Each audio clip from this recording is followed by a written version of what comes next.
Shoutout kay Jasmine Studio. Shoutout kay Ghost Backyard TV. Shoutout sa inyo mga boss. Mga idol, gumawa tayo ng ampli rack natin. Bali itong ginawa natin mga idol, tatlo yung ating ginawang amplifier na pagpipistuan niya. Bali dito yung yung high, saka yung mid, saka yung bass. Kaya simpleng amplifier rank lang itong ginawa natin mga idol. Mapapansin nyo ganyan sa likod.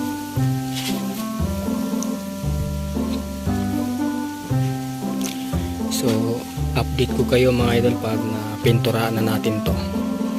Bali dito yung table ng paglagyanan ng mixer kaya laptop. Itong ampli rack natin mga idol, meron takip to, may takip to, kaya may design na ganito. May takip to.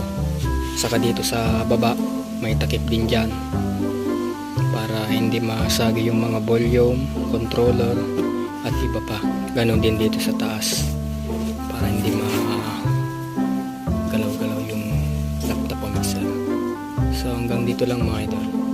A few moments later.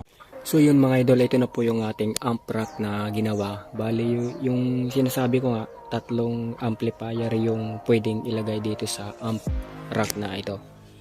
Bali sa taas, dito mga idol, dito yung laptop o mixer. Tapos yung wire ng mixer at saka laptop, dito dadaan sa butas na to. Itong ginawa natin na yan. Tapos to mga idol, may takip to. Tapos pag binuksan mo, lalapag siya dito. Dito mo ilalagay yung laptop. Pwede rin dito.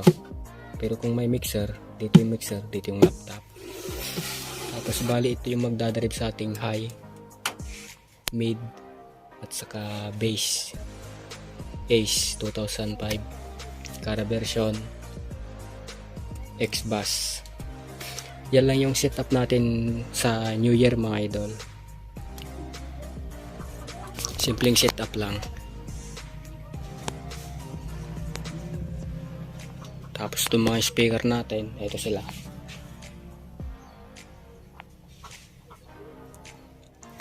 T12 concert subwoofer, tapos crown D12. Bali ganito yung ating mga model, tinatakpan natin ng tapos yung box ng Ace.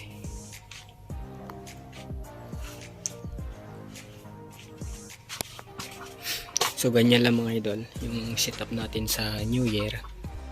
Yeah, update lang, total matagal pa naman.